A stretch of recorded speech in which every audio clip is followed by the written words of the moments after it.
Tuhan, jadikan hati kami seperti tanah yang subur, agar firman itu boleh hidup dan bertumbuh. Pakai hamba-Mu yang lemah dan terbatas ini, membagikan firman Tuhan.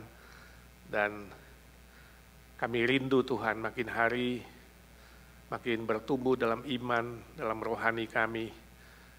Satu tingkat lebih dari sebelumnya. Terpuji nama-Mu. Berdoa bersyukur dalam nama Tuhan Yesus Juru Selamat kami yang hidup selama-lamanya. Amin. Izinkan saya tanya dalam hidup saudara, pernah nggak saudara mengharapkan sesuatu dari Tuhan, berdoa minta sesuatu dari Tuhan, tapi nggak kunjung-kunjung datang? Atau saudara sedang menunggu berkat Tuhan, tapi belum tiba berkat itu. Dan saudara bertanya, kapan ya? Kenapa ya? Kenapa saya belum diberkati? Kenapa saya belum sungguh-sungguh mengalami apa yang dijanjikan Tuhan? Coba yang pernah gini-gini coba. Iya, ya. Mungkin sekali, saya tidak tahu kenapa, tapi sangat mungkin sekali, saudara belum siap belajar satu pelajaran penting. Pelajaran rohani. Atau saudara belum lulus, itu sebabnya Tuhan izinkan saudara belajar sebuah pelajaran rohani yang sangat penting. Nah, pelajaran apa itu? Menantikan Tuhan. Itu sebabnya hari ini tema kita adalah berbicara soal bagaimana kita menantikan Tuhan, bagaimana kita kuat menantikan Tuhan, dan Tuhan berjanji Dia akan mencurahkan 3 berkat ketika saudara mau belajar sebuah pelajaran rohani yang penting ini. Saya tahu menanti itu gak enak. Semua kita pernah menanti atau menunggu. Ada yang tunggu dapat pasangan hidup, belum dapat. Ada yang tunggu dapat anak, belum dapat. Ya. Ada yang tunggu lulus, gak lulus. Ada yang tunggu, apa lagi? Kalau ke dokter itu pernah gak saudara, kalau mau lihat dokter udah sakit, ya, saudara dikasih nomornya 37, saudara lihat yang masuk ke ruang dokter itu nomor 3. Ya. Saudara langsung pikir, waduh ini lama sekali nunggunya. Saudara tunggu di airport, udah siap-siap mau berangkat, lalu pengumuman pesawat ya yang saudara tumpangi itu delay, nunggu lagi. Udah tinggal 1 jam, diumumin lagi. Ya. Saya kalau di Indonesia naik pesawat itu ngeri-ngeri. Kalau pergi pelayanan ini tepat waktu gak ya? Karena delay-nya bisa ulang-ulang. Ya, khususnya yang namanya pesawat Lion itu katanya memang lain. Jadi teman saya selalu tanya, Pak kalau mau mission trip ya, kalau naik Lion itu harus yang paling pagi. Ya, itu biasanya nggak gitu terlambat atau hanya sedikit. Tapi kalau udah naik yang siang itu karena paginya udah telat terus. Jadi mulai sekarang saya bilang sama teman-teman, bisa nggak kita nggak naik Lion lagi deh. Naik yang lain saja, bukan naik Lion, naik yang lain saja. Karena menunggu gak enak saudara. Dan seringkali itu pelayanan jadi terganggu. Pasti gak enak menunggu itu. Ya, menunggu anak lulus, menunggu cucu, menunggu sembuh dari sakit, menunggu naik gaji, ya kan? Menunggu berbagai macam hal. Saya gak tahu, menunggu status. Wah gak enak. Kalau boleh pilih Tuhan, kalau boleh gak menunggu deh Tuhan. Itu sebabnya kadang-kadang kita berdoa pengennya instan. Tuhan, kalau bisa hari ini doa, langsung besok udah dijawab. Maunya, tapi Tuhan tidak begitu. Dia rindu kita belajar sebuah pelajaran menantikan Tuhan. Mari kita baca sebuah ayat Mazmur 27. Ini Mazmur yang sangat terkenal, ditulis oleh Raja Daud ayat 13 dan ayat 14. Mari kita membaca bersama-sama. 1, 2, 3. Sesungguhnya aku percaya akan melihat kebaikan Tuhan di negeri orang-orang yang hidup. 14. Nantikanlah Tuhan, kuatkanlah dan teguhkanlah hatimu. Ya, nantikanlah Tuhan. Saudara, ayat 14 ini ditulis dalam bentuk perintah. Nantikanlah Tuhan. Kuatkanlah dan teguhkanlah hatimu. Artinya apa? Kalau memang kamu lagi masuk ke dalam pelajaran ini, Gak boleh gak tabah, gak kuat, gak boleh lemah, gak boleh sudah tunggu-tunggu sebentar jadi bosen, ya, lalu jadi lalai, jadi lupa. Nanti saudara ulang lagi dari awal. Jadi harus kuatkanlah hatimu, teguhkanlah hatimu. Terus artinya dalam menanti itu. Itu sebabnya kemudian Daud mengatakan, ya, ditegaskan sekali lagi. Ya, nantikanlah Tuhan. Sudah melihat berapa perintah di situ. Ada berapa lah, 4 lah, nantikanlah di tengah-tengahnya, kuatkanlah, teguhkanlah. Artinya, pelajaran menanti Tuhan ini, saudara harus sungguh-sungguh melakukannya dan meresapinya bersama dengan Tuhan. Begitu lengah, begitu lalai, seperti orang lari maraton, ya, udah sampai tengah, lemes, jatuh, lalu ulang lagi dari garis awal. Pernah nggak saudara main game gitu dulu? Saya masih ingat main games bawa sendok, isi itu kelereng, lomba lari. Gak boleh jatuh kelerengnya. Kita coba hati-hati, jalan. Begitu udah mau nyampe garis, jatuh. Begitu jatuh, ulang lagi dari awal. Teguhkanlah dan kuatkanlah, artinya apa? Kamu harus bertahan, menanti, menunggu Tuhan dengan positif, dengan optimis seterusnya. Maka hasilnya ayat 13 tadi, ayat 13, akan melihat kebaikan Tuhan. Ini keyakinan Daud. Aku percaya akan melihat kebaikan Tuhan. Ini berkat di negeri orang-orang yang hidup. Saudara pulang baca dari awal, bagaimana Mazmur 27 itu Daud sedang dikejar-kejar. Daud itu akan dibunuh oleh Raja Saul yang iri hati kepada dia. Dia katakan, Tuhan, aku tetap cari wajah-Mu. Tuhan, aku tetap berharap padamu. Aku yakin, ya, kebaikan Tuhan nanti aku akan alami di negeri orang yang hidup, bukan negeri orang yang mati.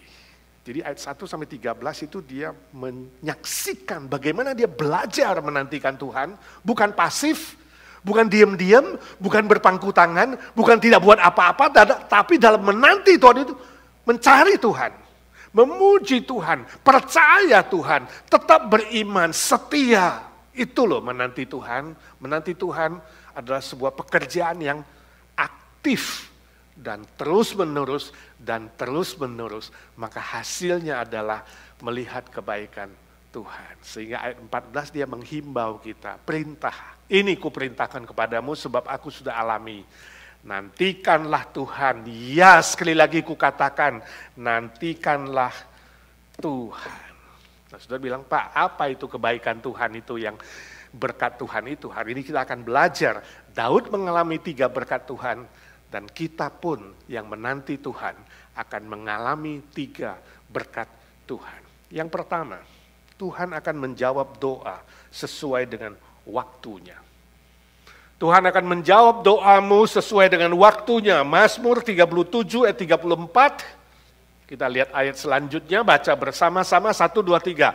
Nantikanlah Tuhan dan tetap ikutilah jalannya, maka ia akan mengangkat engkau untuk mewarisi negeri dan engkau akan melihat orang-orang fasik dilenyapkan. Nah, saudara, Mazmur 27 dan Mazmur 37 ini erat hubungannya. Konteksnya sama, latar belakangnya sama. 27 Daud dikejar-kejar oleh musuh seperti tidak ada harapan. Menurut logika manusia, menurut perhitungan manusia, gak mungkin dia jadi raja, pasti mati. Mazmur 37, tafsiran ini salah. Daud dipulihkan. Daud bisa menjadi raja. Apa yang orang bilang tidak mungkin, jadi mungkin. Tuhan menjawab doanya. Semua musuhnya, Saul dan pasukan-pasukan yang mengejarnya tidak sanggup menaklukkannya. Daud mewarisi negeri, dia menjadi raja yang sangat-sangat terkenal. Dengan kata lain, Mazmur 27, dia berdoa, percaya. Mazmur 37, doanya dijawab oleh Tuhan. Itu berkat pertama yang dialami oleh Raja Daud. Nah saudara, kadang-kadang waktu kita berdoa, kita pengen cepat, betul nggak? Saudara mengalami itu nggak? Aduh enaknya kalau hari ini saya berdoa, besok dijawab. Lebih bagus lagi begitu sekarang berdoa, sekarang dijawab. Sebab kita hidup di dunia ini dengan teknologi, internet, komunikasi, dan segala sesuatu yang serba cepat. Betul nggak? Serba cepat nggak? Mau minum kopi, kopi instan. Mau minum teh, teh instan. Mau makan bakmi, ada mie instan. Mau makan bihun, bihun instan. Ya kan? Semua instan, cepat sekali. Siram 3 menit, tunggu, jadi. Begitu juga dengan pemakaian barang-barang. Ya kan? Cup sekali pakai, buang. Semua cepat. Ya, gak usah cuci-cuci, kita serba cepat. Begitu internet ngambek, pelan dikit, kita udah kesel. Aduh ini gimana sih? Ya kan? Kita maunya cepet-cepet, sampai kita mau, Tuhan kalau bisa doa juga sekarang jawab, 3 menit, ditunggu instan. Kita jadikan Tuhan itu instan, seperti lampu Aladin. Tahu cerita lampu Aladin? Ketika lampunya digosok, seret muncul apa? Raksasa. Dan raksasa bilang, what can I do for you my friend? Lalu kita kasih daftar belanjaan. Aku mau A, aku mau B, aku mau C, aku mau D.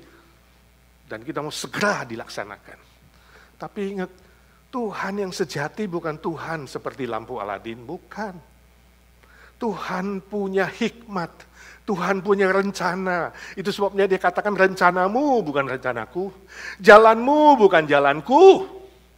Jalan Tuhan dan jalan kita beda, dia sangat hikmat, dia sangat bijaksana. Dia mau saudara bertahan. Dia mau kita semua bertahan dan belajar menantikan Tuhan. Tuhan ada saatnya untuk mencurahkan jawaban doa yang kamu minta. Saya baca sebuah cerita tentang seorang ibu. Ibu yang cukup kaya, dia hadir di sebuah konser musik. Nonton konser nih ceritanya. Pakai bajunya mewah, ya. Pakai perhiasan dan ada sebuah jepitan baju dari diamond besar, bros di bajunya. Dia nonton konser, sudah nonton selesai, dia pulang ke rumah, ya. Waktu dia besok pagi beresin bajunya lagi, dia lihat loh, brosnya hilang ya. Kemarin kan pakai brosnya di mana ini? Jepitan baju yang mahal ini. Pasti mungkin jangan-jangan jatuh di ruang konser. Jadi dia telepon. Halo, ini adalah misalnya petugas yang di konser ya. Oh ya benar bu. Kemarin aku hadir di konser kalian. Saya duduk di bangku baris sekian, nomor sekian. Bros saya ada nggak jatuh di sana? Tolong diliatin. Lalu yang pegang telepon itu bilang, ya bu, tunggu sebentar ya, aku pergi lihat. Jadi dia mau lari pergi ke ruang konser lihat. Tunggu sebentar bu, aku ke ruang konser lihat. Jadi telepon ditaruh sebentar. Si yang terima telepon itu bergegas langsung ke ruang konser. Dia lihat bangku baris sekian, nomor sekian. Bener, ada itu brosnya yang mahal itu. Diamond. Ya. Ini di Amerika ceritanya, saya nggak tahu kalau di Indonesia masih ada nggak ini. Ada, wah dia langsung ambil, dia lari ke tempat telepon itu, kantornya, dia angkat telepon, dia katakan, halo bu, halo bu. Dia senang sekali mau kasih tahu, tapi kelihatannya ibunya nggak jawab. Halo bu, nggak ada jawaban. Rupanya si ibu itu nunggu-nunggu cukup lama. Kayak saudara di sini kalau dapat telepon iklan kan lama kan? Atau waktu telepon customer service yang perusahaannya payah lama kan? Akhirnya saudara tutup telepon. Ibu itu juga begitu, dia nunggu-nunggu lama. Mana ini orang suruh nunggu-nunggu kok nggak datang. Ibu itu tutup telepon. Ya udah, mana bisa kontak ibu itu lagi, gak tahu nomornya, mau kasih kebalikan itu brosnya, ya kan? Kalau di Indonesia bawa pulang lah. Tapi kalau di sini enggak. Ya, cerita itu mengatakan perusahaan itu mencoba mencari ibu itu, masukkan koran 1 kali. Ya. Ibu yang kehilangan bros, ya, kami menemukan brosmu ada di sini, ya, tolong datang ambil. Tapi ternyata ibu itu tidak pernah kembali untuk brosnya yang mahal. Mungkin terlalu kaya kali ya, udahlah. Tapi poin saya bukan itu, saudara mengatakan, aduh sayang sekali ya. Poin saya bukan itu. Poin saya adalah bahwa si ibu itu tidak sabar dan tidak tabah menantikan telepon yang tadi suruh tunggu sebentar. Saudara pernah bayangin nggak waktu saudara berdoa sama Tuhan udah bener nih, kita udah telepon ke atas udah bener nih. Halo Bapak di surga dalam Yesus Kristus, nomornya udah tepat nih karena kita panggilnya atas nama Tuhan Yesus kan. Yesus bilang kamu nggak pernah mendapat jawaban sebab kamu tidak pernah berdoa dalam namaku. Jadi waktu kita berdoa dalam nama Tuhan Yesus kepada Bapak di surga, udah bener ini angkat telepon. Cuma dari sana bilang, sabar ya, tunggu sebentar. Saudara di sini tunggu, ya kan? Kok belum jawab-jawab? Saya nggak tahu harus tunggu berapa lama. Lalu saudara mulai lesu, mulai lemah. Aduh tunggu-tunggu Tuhan nggak jawab, ya kan? Udah males, aduh musim summer lagi. Ya pulang kerja hari Minggu capek, aduh gimana ya, udah deh. Saudara mulai malas ke gereja, malas doa, doanya lesu, dulu bertekun, berlutut, sekarang sambil tidur, sekarang doa aminnya besok pagi, ya kan? Kita bisa mengalami begitu kan? Ya jujur aja, begitu renungan pagi pertama, rajin dengernya, besok dengernya tinggal sepotong, besoknya lagi tinggal 10%, lusanya, udah renungan belum? Kayaknya udah seminggu ya gak dengar firman sih. Kita mulai lemah nih secara rohani. Kalau makan nggak pernah lupa, besok makan apa ya, baru habis makan, nanti sore makan apa. Tapi kalau makan makanan rohani kita nggak pikir. 3 minggu nggak makan juga nggak lapar, betul nggak? Bukan nyindir, saudara ketawa-ketawa. Dulu saya juga begitu, ya. Tapi ini bisa terjadi. Ketika Tuhan mengatakan, tunggu ya sebentar ya, kita nggak sabar. Kita nggak tabah, nggak kuat menunggu. Tadi makanya Daud mengatakan, kuatkan hatimu, teguhkan hatimu, nantikanlah Tuhan. Jadi harus tetap aktif, harus tetap berkobar-kobar, harus tetap semangat. Saya tidak tahu kenapa Tuhan belum jawab doa, banyak alasan. Mungkin waktunya belum tepat, mungkin kamunya belum siap, mungkin orang lain belum siap, mungkin situasi belum siap. Mungkin kamu salah minta, bisa saja ya. Atau bukan kehendak Tuhan, melawan kehendak Tuhan. Atau yang terakhir nih, saudara sedang dilatih pelajaran menantikan Tuhan. Amin. Amin. Mau tabah dan kuat menanti, doamu pasti dijawab oleh Tuhan. Yang kedua, berkat kedua, Tuhan yang akan bertindak. Tuhan yang akan bertindak. Saudara tahu peperangan yang paling sulit adalah peperangan melawan apa? Ini Daud dalam konteks berperang. Ya. Bukan melawan Raja Saul yang hebat, bukan melawan tentara yang kuat, bukan melawan pasukan yang banyak senjatanya, bukan. Peperangan yang paling sulit adalah bagaimana mengalahkan kekecewaan. Bagaimana mengalahkan kekhawatiran. Itu yang dialami Daud. Dia kecewa. Raja Saul saya bantu. Saya tolong. Dia kerasukan Daud yang memainkan kecapi dan berdoa untuk dia. Seluruh Israel tak ketakutan menghadapi Goliat si raksasa. Daud yang membantu. Tuhan pakai Daud. Sekarang sudah berbuat baik sama Raja Saul, malah dikejar-kejar mau dibunuh. Kecewa nggak? Pasti kecewa.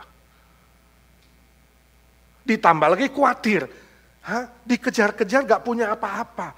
Ini bisa nggak janji Tuhan itu berhasil? Yang katanya mau menjadikan dia raja. Saudara, kadang-kadang saudara bisa mengalami kan? Saya juga pernah mengalami, kita berbuat baik, balasannya nggak baik. Air susu dibalas dengan air tuba. Bisa saja. Ya.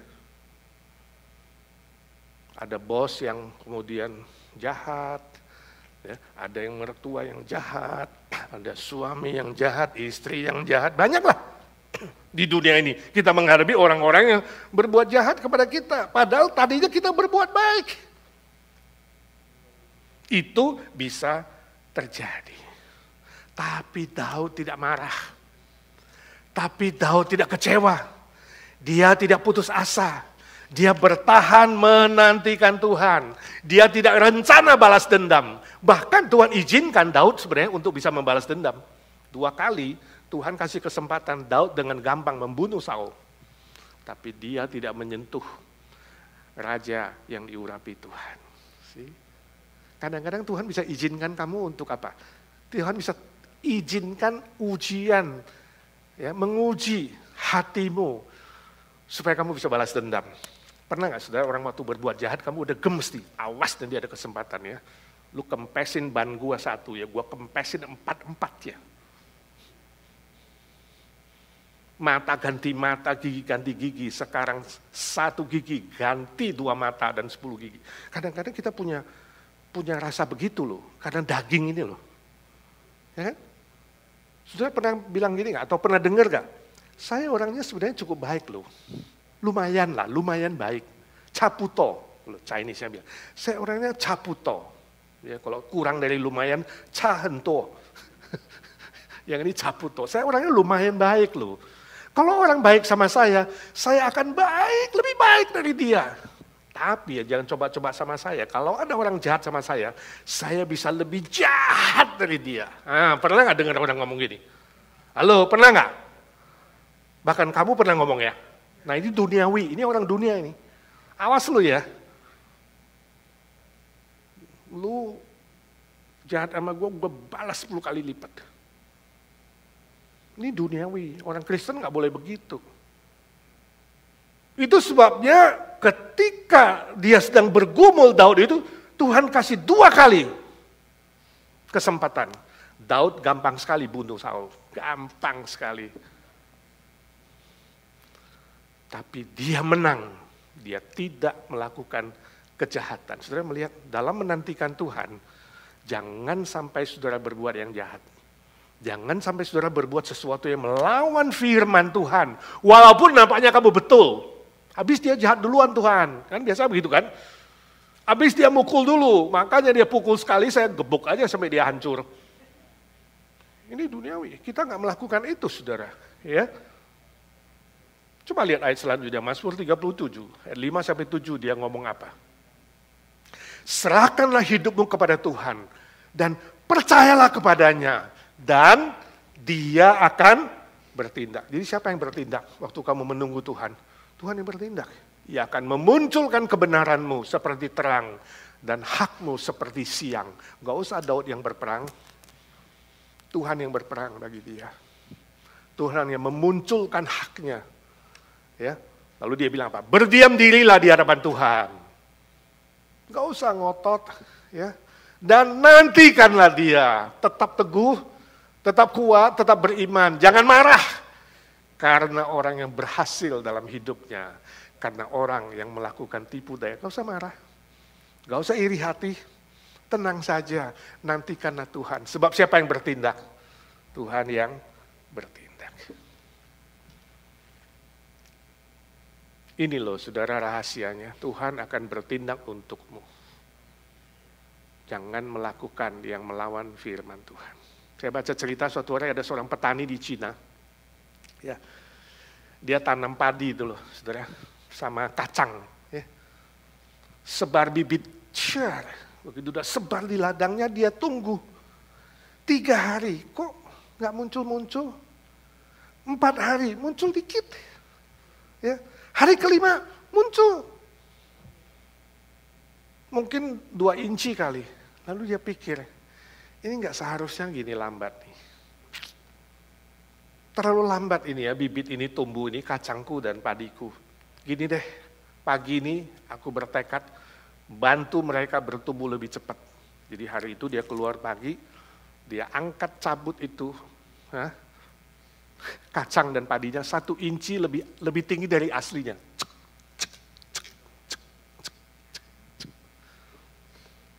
Apa yang terjadi besok, saudara? Mati semua. Saudara bilang, ini petani bodoh ini ya. Gak sabar menunggu, gak sabar. Mau cepat. Ini kan biarin dia normal dong, tumbuh dong. Kok mau bantuin cepet-cepet loh. Naikin 1 inci loh. Makanya mati semua. Kita bilang, bodoh kamu Pak Tani. Tapi sebenarnya kadang-kadang demikianlah kita dalam hal rohani. Dalam hal mengikut Tuhan. Kita gak sabar, lalu sok pinter. Lebih pinter dari Tuhan. Sok ngatur. Ya. Sok tahu. Jadi kita yang mau ngatur Tuhan. Tuhan harusnya jangan gitu dong Tuhan. Begini dong Tuhan. Ini salah Tuhan. Ya kan? Kita mau menjadi Tuhan atau menjadi Allah. Yang mengatur waktu Tuhan. Yang mengatur perbuatan Tuhan. Tindakan Tuhan. Saudara jangan seperti itu. Tetap setia. Tuhan aku gak mengerti. Kenapa demikian Tuhan? Heran ya. Habis dibaptis kok malah banyak ujian ya. Karena orang-orang merasa ini gak masuk akal Tuhan. Ini jangan-jangan ada salahnya ini. Jangan-jangan baptisnya salah ini. Gue harus baptis sendiri. Masuk ke kolam renang sendiri. Kita mulai sok pinter. Ikut Tuhan baru mau melayani. Baru bilang mau melayani. Iya ada cobaan, ada ujian. Bos kasih tugas lah ini. Ada aja. Jadi kita mulai berpikir ini gak masuk akal. Kita mau semua sesuai akal kita. Padahal kadang-kadang Tuhan izinkan sesuatu yang di luar akal kita. Supaya kita belajar bersabar. Tuhan yang bertindak. Bukan kita yang bertindak. Jadi tetap setia dan memegang firman-Nya. Ada kesaksian suatu kali ada seorang guru Sunday School. Mengajar di kelas anak-anak kecil. Ada seorang anak yang bandelnya setengah mati. Melawan guru, naik ke meja, turun lagi, coret sini, guru sudah bikin A, dia bikin B, guru stres dah. Gak bisa ngajar. Untung anak sekolah minggu kita gak segitu ya. Ini nakal sekali. Lalu setelah coba 3 kali mengajar, Sunday School teacher ini kecewa. Dia datang kepada pimpinannya, koordinator Sunday School, dia bilang, Pak saya mau stop deh, saya gak mau melayani lagi. Gak tahan. Ya, itu anak ya, bandel sekali. Kalau zaman kita sekarang tanyanya, bapaknya siapa sih? Apa bapaknya dulu kayak begitu gitu kan? Selalu bapaknya. Karena pohon buah jatuh tidak jauh dari pohonnya. Lalu pimpinan sekolah minggu itu, koordinatornya mengatakan, Bu guru jangan dulu kecewa. You bersabarlah. Ya, saya doain kamu, saya doain anakmu juga. Bersabar. Lalu karena dihibur, dikuatkan, disuruh coba lagi, dia coba lagi ngajar. Heran setelah didoakan berapa waktu, Bu guru coba lagi, anak itu pelan-pelan berubah. Ya. Makin naik kelas, makin berubah. Karena anak itu berubah terus, saudara tahu nggak? Anak itu katanya menurut pepatah Chinese, anak itu berubah 72 kali. Dia berubah, makin baik. Tambah umur, tambah bagus. Sampai dia remaja, anak ini sekolahnya bagus dan mulai jadi juara. Begitu juga akhirnya dia di pemuda, lulus sekolah. Terakhir, dia di universitas itu adalah murid yang terbaik. Bahkan dia mempersembahkan hidupnya menjadi seorang misionari. Nama anak itu adalah Dr. Robert Morrison. Dia adalah seorang misionari yang rela melayani di Cina. Misionari pertama yang menerjemahkan Alkitab ke bahasa Chinese. Kenapa ada Dr. Morrison yang terkenal? Sebab ada seorang guru sekolah minggu, ada seorang koordinator sekolah minggu yang tidak putus asa. Yang mengalahkan kekecewaan hati, tetap menantikan Tuhan. Menyerahkan anak itu, biar Tuhan yang ubah, Tuhan yang bertindak. Sehingga hari ini ada masa depan kekristenan di China karena Dr. Morrison. Jadi hari ini kamu kecewa sama siapa? Sama bos, sama suami, sama istri, sama diri sendiri. Sama banyak hal kamu kecewa. Ya, sudah jauh-jauh ke Amerika dengan berharap, aduh kalau bisa aku mendapat American Dreams. Tahu-taunya di sini bukan dapat dreams, dapatnya suffering. Ya. Kesusahan, penderitaan, ketidakadilan. Saudara kecewa, banyak persoalan. Saya nggak tahu persoalan apa saja yang saudara hadapi. Dan saudara mulai mau putus asa, mulai kecewa. Jangan cepat kecewa. Kalahkan, itu peperangan yang sulit, tapi kalahkan kekecewaanmu. Tetap kuat dan nantikanlah Tuhan. Maka Tuhan yang akan bertindak. Amin. Gak gampang ubah manusia. Misalnya suamimu yang stubborn, keras kepala. Keras kepala tahu gak? Saya-nya auban. Ya kan? Ada yang istrinya nggak bisa diatur, anaknya nggak tahu berbakti. Mengubah seseorang sulit loh, nggak bisa. Saya selalu bilang, kamu tidak mungkin mengubah manusia. Saya pun nggak mungkin. Konselor yang hebat pun nggak mungkin mengubah manusia. Siapa yang bisa mengubah manusia? Tuhan. Itu sebabnya serahkan kepada Tuhan. Serahkan kepada Tuhan, Dia yang akan bertindak. Yang ketiga, yang terakhir. Tuhan akan memberkati dengan mujizatnya. Ini luar biasa. Saya sudah bilang bahwa secara teori, secara logika, gak mungkin Daud itu bisa jadi raja, gak mungkin lah. Dia lari dengan tidak punya pasukan, tidak punya harta, tidak punya apa-apa. Secara teori, dia akan fail. Ya. Tapi heran, akhirnya Tuhan yang bertindak dan memulihkan dia, menjadikan dia raja. Dan saudara tahu, dari seluruh sejarah Raja Israel, raja yang paling terkenal adalah Daud. Hari ini bendera Israel memakai lambang bintang Daud yang segi 6. Daud. Bukan Saul. Ya, bukan yang lain. Tapi Daud. Bahkan Tuhan memilih untuk inkarnasi ke dunia ini menyelamatkan manusia dari garis keturunan Daud. Ini mujizat. Yang melampaui logika kita, yang melampaui perasaan kita, yang melampaui pengalaman kita.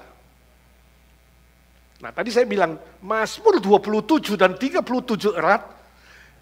Ada satu lagi Mazmur 27 dan 28 itu berkesinambungan. Jadi kalau saudara baca 27, lanjutannya 28 itu sambungannya. Di situ Tuhan berkarya. Ya, sehingga 37 itu ucapan syukur dia, nasihat dia. Mari kita lihat Mazmur 28, dan sudah pulang baca seluruhnya, ini gubahan Raja Daud. Mazmur 28, 7-9. Ya. Tuhan adalah kekuatan, sama-sama, 1, 2, 3. Tuhan adalah kekuatanku dan perisaiku. Kepadanya hatiku percaya. Aku tertolong sebab itu beria-ria hatiku. Dan dengan nyanyianku aku bersyukur kepada Tuhan pujian. Tuhan adalah kekuatan umatnya dan benteng keselamatan bagi orang yang diurapinya dirinya sendiri. Selamatkanlah kiranya umatmu dan berkatilah milikmu sendiri. Gembalakanlah mereka dan dukunglah mereka untuk selama-lamanya. Mujizat, itu mesianik bahwa Mesias juru selamat yang akan menyelamatkan dia yang diurapi dan seluruh umat yang kemudian dia pimpin selama-lamanya. Mujizat. Itu dia alami. Nah saudara, ketika dalam kesulitan, ketika jalan keluar belum datang, ketika terowongan kita terasanya gelap, belum ada cahaya, kita pengen cepet-cepet Tuhan tolonglah keluar dari masalah ini. Ya. Tapi kemudian Tuhan belum jawab-jawab, kita mulai tergoda. Ini ada jalan pintas gak ya? Ada jalan gampang gak ya? Ada jalan yang mudah gak ya? Kita mulai digoda, kita mulai dicoba. Ya. Apalagi tambah lagi orang yang kita kenal, orang yang kita dekat, mungkin mertua atau siapa teman mengatakan, ya sebenarnya sekali-sekali ya, sekali-sekali ya, sekali-kali, sekali-sekali, bukan sekali-kali, sekali-sekali ya. Kita kalau tanya Tuhan nggak jawab, kita bisa tanya yang lain kok. Di bumi ini ada orang pinter, ada ahli nujum, ada dukun, ada psychic gitu ya. Saya suatu hari besuk seorang anggota, dia bilang, Pak, sebenarnya kita ini iseng-iseng boleh gak ya tanya psychic? Ya, iseng-iseng aja. Saya bilang, kenapa harus iseng? Ya namanya juga kadang-kadang iseng-iseng Pak muncul sih. Iblis bisa anggap, oh ini iseng-iseng gak apa-apa. Saya tanya dia, jadi ibu pernah cari psychic? Ya pernah sih satu kali Pak, pas lagi lewat dia tawar-tawarin, panggil-panggil, ya dia kayak yang psychic, saudara tahu di sini kalau psychic itu kayak tukang ramal. Oh gitu. Jadi dia bilang apa? Ya saya juga udah lupa Pak kayaknya, tapi gak terlalu jelas. Bayar? Ya bayar 50 Pak. Saya mau tanya sih, Ibu kalau ke IGNC persembahan hari Minggu berapa ya? Dapat firman, dapat doa, dapat makan. Mungkin persembahannya $5. Tapi itu psychic, sudah udah diceritain gak jelas, gak tahu bagaimana, bayar 50. Ya. Bukan soal uangnya, saya bilang. Ingat, jangan pernah mencari bantuan kepada psychic, nujum, dukun, atau siapapun selain Tuhan Yesus. Siapapun di luar Tuhan Yesus itu adalah berhala. Dan itu adalah dosa dan kejahatan di hadapan Tuhan. Saya masih ingat gak? Yesaya 30, ketika Israel susah terancam akan ditaklukkan. Tuhan pesen, jangan kamu melarikan diri ke Mesir. Tuhan tegas-tegas, Mesir itu negara kafir. Mesir itu negara yang melawan aku dan firmanku. Jangan lari ke sana, Israel ke sana. Mereka dikalahkan. Itu sebabnya kemudian Yesaya menegur mereka dalam pasal 40. Tetaplah tinggal diam di hadapan Tuhan. Tetaplah menantikan Tuhan. Maka engkau akan melihat kuatnya, kuasanya dan karyanya yang memberkati engkau melampaui pikiranmu. Tadi siang baru ngobrol-ngobrol dengan seorang ibu, dia bilang, iya Pak mission trip di Indonesia, nanti kalau kesempatan cari si A tuh di Indonesia, siapalah namanya disebutin. Kenapa? Saya bilang, ya dia itu kayaknya ya membela kekristenan, walaupun dia seorang dari agama lain. Ya kalau ada apa-apa cari dia. Saya bilang, kenapa cari dia Bu? Itu salah Bu, cari itu Bu, Tuhan Yesus di atas. Oh tapi masih promosi, saya bilang jangan promosi orang-orang yang belum mengenal Tuhan. Ya, nanti teman-temanmu yang dengar di WhatsApp grup kamu di mana-mana, mereka bukan mencari Tuhan Yesus, carinya manusia. Alkitab mengatakan, jangan kamu bersandar dan berharap kepada manusia, sebab mereka terbatas, terkutuklah mereka yang bersandar dan berharap kepada manusia. Tapi berharaplah dan bersandarlah kepada Tuhanmu, yang maha kuasa, yang maha besar, yang maha tinggi. Amin. Di situ rahasia kamu akan melihat mujizat Tuhan yang melampaui pikiranmu dan melampaui semua pengalaman dan hikmat manusia. Saya masih ingat waktu peristiwa kerusuhan di Indonesia. Saudara masih ingat gak ceritanya? Gak bisa lupa sebab salah satu dosen kami yang menyaksikan ini. Waktu itu saudara, kerusuhan banyak gereja yang dibakar, khususnya di Situbondo, Jawa Timur. Banyak sekali gereja-gereja yang dibakar di situ. Salah satu dosen kami, ya, kita sama-sama dosen mengajar di STT, dia salah satu dosen di sana. Dia kunjungan dengan beberapa teman ke Situbondo. Dia katakan, wah, bersyukur sekali setelah kerusuhan lewat, ya, itu kemudian pemerintah dan badan kerjasama gereja-gereja apa gitu yang Jawa Timur, mereka mengumpulkan dana dan kemudian berusaha menolong semua gereja-gereja yang dibakar di Situbondo itu dibangun kembali dan lebih bagus. Yang nggak punya IMB, banyak gereja nggak punya IMB ya, izin bangunan, itu dikasih IMB, jadi habis kebakaran mereka sedih, susah, ya dalam tidak berdaya. Jadi dari pemerintah dan ini kerjasama dengan badan kerjasama gereja-gereja itu, ya mereka berusaha supaya gereja-gereja yang dibakar itu dapat izin dapat dana, dan bisa bangun lebih bagus dan lebih megah. Itu kesaksian, puji Tuhan. Nah dia bilang sebelumnya, jadi waktu mereka visitasi ada sebuah gereja kecil yang tidak terbakar, mereka kesaksian. Ya, bahwa waktu gereja-gereja banyak terbakar, ada satu gereja kecil gak terbakar. Gereja apa saya gak ngerti lah, tapi salah satu gereja, mereka waduh senang, bukan main. Senang gak kalau Tuhan pelihara? Senang, mereka bersyukur Tuhan melihara gereja kita. Wah gereja kita sungguh diurapi, dilindungi, gak apa-apa, puji Tuhan. Kalau yang lain terbakar, saudara gak terbakar, ada rasa bangga gak saudara? Ya. Karena agak spesial, betul gak? Semua terbakar ini tidak, puji Tuhan gitu ya. Tapi setelah semua yang terbakar itu dibangun, dapat izin dan kemudian lebih megah, sedangkan mereka yang nggak terbakar ini nggak bisa bangun, gerejanya masih lama, masih tua, pinjemen, lalu nggak ada izin. Katanya sekarang mereka berdoanya beda. Tuhan, kenapa dulu terbakar aja Tuhan? Ya sih, ini otak manusia, ya kan? Sebelum dapat lihat yang lain diberkati, waduh bagus kita gak terbakar sih, kita lebih hebat. Jangan-jangan iman kita lebih kuat nih ya, puji Tuhan. Ya mereka pasti gerejanya payah lah ya mungkin ya. Tapi yang lain sudah dapat mujizat, dapat izin, dapat bangunan, dapat dana. Mereka pikir, aduh alangkah baiknya dulu kita terbakar aja ya. Supaya gak repot ngurus IMB, gak repot ngumpulin dana. Ini manusia. Kadang kita pikir pikiran kita yang lebih hebat. Ya, kita pikir jalan kita yang lebih benar. Tapi Tuhan bisa bekerja lain. Kamu bisa melihat mujizat yang lain. Ya, sebab Tuhan bekerjanya melampaui apapun yang bisa kita pikirkan dan doakan. Itu firman Tuhan. Kuncinya adalah apa? Tetap menantikan Tuhan. Dengan aktif. Dengan sungguh-sungguh dan dengan setia. Amin. Sebuah kesaksian lagi, ini terjadi di Jakarta. Zaman krismon, krisis moneter. Seorang teman dia kerja kontraktor, dia datang ke saya, Pak. Pertama ini tanya, ada bisa minta bantuan nggak?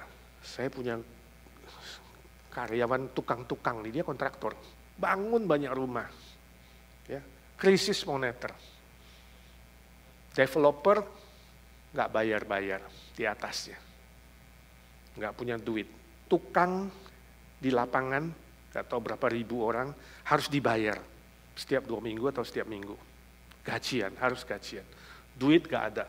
Nagih ke sana bilang saya nggak punya uang. Nggak bisa bayar. Mau apa? Sorry, nggak bisa bayar. Ini badan saya nih jaminannya, ambil aja badan saya kalau mau. Gampang developer ngomong ke kontraktor. Coba kontraktor ngomong ke tukang, tukang, nggak punya duit, nggak bisa bayar, ambil badan saya, mati lu di situ, dikapak langsung dibunuh. Mana bisa ngomong begitu? Jadi dia stres, nggak punya duit, lalu dia datang, Pak gimana, bisa bantuan nggak? Atau cari pinjaman atau gimana? Saya bilang pinjam sama duit sama pendeta sih salah lah, ya kan? Benar salah alamat. Saya juga nggak bisa memperkenalkan kamu kepada siapa untuk pinjam duit, bukan begitu, nggak bisa. Kalau itu cara, tapi kita bisa berdoa, saya bilang. Saya nggak tahu caranya, tapi kita bisa berdoa bersama, minta Tuhan melakukan mujizat. Sebab hari ini masih berlaku mujizat Tuhan. You percaya nggak? Percaya Pak, benar, percaya. Oke, good kalau percaya. Saya tanya pertanyaan, saya bilang yang pertama. Kalau perusahaanmu harus bangkrut, ya, yang kamu mulai nih kontrak, gara-gara kamu harus bayar hutang, gara-gara sekarang lagi krisis, Tuhan izinkan perusahaanmu bangkrut, marah gak sama Tuhan? Kecewa gak sama Tuhan? You tinggalin gak ibadah dan pelayanan? Misalnya satu aktivis di gereja tempat saya mulai, you tinggalin ibadahmu dan pelayananmu. Oh enggak Pak, pasti aku setia. Apapun Tuhan izinkan terjadi, aku tetap mau setia. Yang benar? Benar. Walaupun uangmu habis, kamu harus keluarkan savingmu semua dan jual barang-barangmu demi bisa bayarin ini tukang. Itu tanggung jawab kamu. Ya. Kamu sungguh-sungguh enggak? Tetap mau setia kepada Tuhan. Setia Pak. Istrimu, nah ini penting, jangan-jangan suami setia, istri belum tentu setia, sebab istrinya kan yang biasa yang ngontrol keuangan. Istrimu gimana? Sama Pak, kami udah bertekad. Kenapa? Sebab perusahaan ini kami mulai bersama Tuhan, 0. Kalau Tuhan pun izinkan nanti jadi 0. Kami tetap mau setia kepada Tuhan. Bagus. Kalau itu sudah siap, nah kita bisa berdoa. Bagi saya itu doa yang paling berserah penuh, betul nggak? Tuhan bilang A, you ikut Tuhan, setia kepada Tuhan. Tuhan bilang B, you tetap setia kepada Tuhan, ikut Tuhan. Dan suami istri tetap rukun, nggak cekcok. Ini paling penting, basic dulu. Kalau udah begitu, yes, nah kita doanya lega, nggak maksa-maksa Tuhan, ya kan? Nggak harus begini, nggak harus ngatur Tuhan, kita usah nggak ngatur Tuhan. Doanya berserah, jadi doa kami berserah gitu. Tuhan, ini kawan butuh uang, ya, untuk bayar tukang, ribuan yang akan nunggu weekend, harus bayar. Ya, saya nggak tahu berapa duit, banyak sekali yang pasti, ya kan? Tuhan bisa lakukan mujizat. Ya, banyak juga yang hutang sama dia nggak bayar, mungkin mereka bisa bayar hutang atau apalah, Tuhan tahulah. Ya, tapi dia udah janji Tuhan, ya, bahwa apapun yang Tuhan putuskan, dia akan setia, mengikut Tuhan, melayani Tuhan. Berdua suami istri tetap akan rukun. Dan tidak akan marah, tidak akan kecewa kepada Tuhan. Simple doanya. Beri hati yang damai, tenang, untuk menerima keputusan Tuhan. Ya selesai doa, tek pulang. Kemudian besoknya dia ke kantor, dia suruh sekretarisnya, telepon semua yang hutang kepada perusahaan dia. Nagih hutang. Tapi gak ada satupun yang bayar. Jadi dia cerita ini, gak ada satupun yang bayar. Tinggal 2 hari sebelum bayar tukang. Tiba-tiba ada satu orang datang ke kantornya, ketok pintu. Untuk ngapain? Kasih cek bayar hutang. Dia bilang bingung. Ini orang yang datang kasih cek bayar hutang, gak ditelepon sama si sekretaris itu. Gak, karena namanya gak ada di dalam yang berhutang sama dia. Gak ada namanya. Kenapa gak ada namanya? Orang yang hutang kasih cek ini, hutangnya itu sudah lama sekali. Saudara pasti kalau bisnis ada ya, hutangnya udah lama sekali, udah dianggap write off, udah dianggap ini gak mungkin bayar punya lah, udah gak usah nagih lagi. Ya, ini pasti udah gak bayar, anggap rugi punya. Orang yang begitu, saya gak tahu utang berapa, mungkin lebih 10 tahun kali utang atau udah gak di write off, dianggap lunas. Udah gak ditagih, gak ditelepon. Heran orang yang begitu datang 2 hari sebelumnya ketok pintu bayar. Dan jumlah ceknya persis bayar ribuan tukang 2 hari lagi. Puji Tuhan, dia sampai cerita, mau nangis, saya mau nangis dengarnya. Ini pekerjaan Tuhan, ini mujizat. Dia gak pernah kepikir, kenapa bisa begitu? Yang kita pikir nagih dapat gak dapat, yang kita gak kepikir Tuhan bisa bekerja, itu mujizat. Amin. Sama yakin masih bisa terjadi hari ini? Orang yang menantikan Tuhan, berharap sepenuhnya kepada Tuhan, tanpa kecewa, tanpa marah, tetap setia, berpegang pada firman-Nya. Alkitab mengatakan, kuasanya akan bekerja melampaui pikiranmu, melampaui doa-doamu. Efesus 3:20. Sabar, kuasa Tuhan melampaui apapun, melampaui alam semesta ini, tetap nantikan Tuhan. Ya, saya nggak tahu, mungkin kamu hari ini ada yang utang nggak bayar-bayar juga, silakan doa. Tapi jangan mengatakan Tuhan, ya kirimlah malaikat tuh, kadang kita ngatur Tuhan, kelitik dia Tuhan, biar gak tidur dia, ya sampai dia datang sendiri, nggak usah ngatur. Ya, Tuhan bisa bekerja. Jangan cepat gusar, jangan cepat marah, jangan cepat gelisah, jangan khawatir, jangan sembarangan mencari jalan lain. Setia sama Tuhan sampai pada akhirnya. Amin. Mujizat Tuhan akan turun atas hidupmu. Mari kita berdoa. Ya Tuhan, suara hamba-Mu sudah berhenti. Biarlah suara Roh Kudus terus bekerja dalam hati kami, ya Tuhan. Firman-Mu terus mengiang-iang mengingatkan kami untuk setia, belajar menantikan Tuhan. bukan pasif, bukan berpangku tangan, bukan diam-diam, bukan kecewa, bukan marah, bukan putus asa, tapi tetap setia kepada Tuhan, tetap mencari wajah Tuhan, tetap beribadah kepadamu, mengikut jalanmu, mentaati firman-Mu dan melayani pekerjaan-Mu Tuhan. Kuatkan hati kami, teguhkan hati kami dan iman kami Tuhan.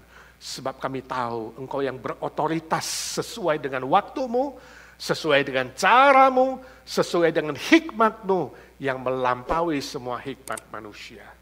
Dalam nama Tuhan Yesus kami berdoa dan memohon berkat Tuhan. Amin.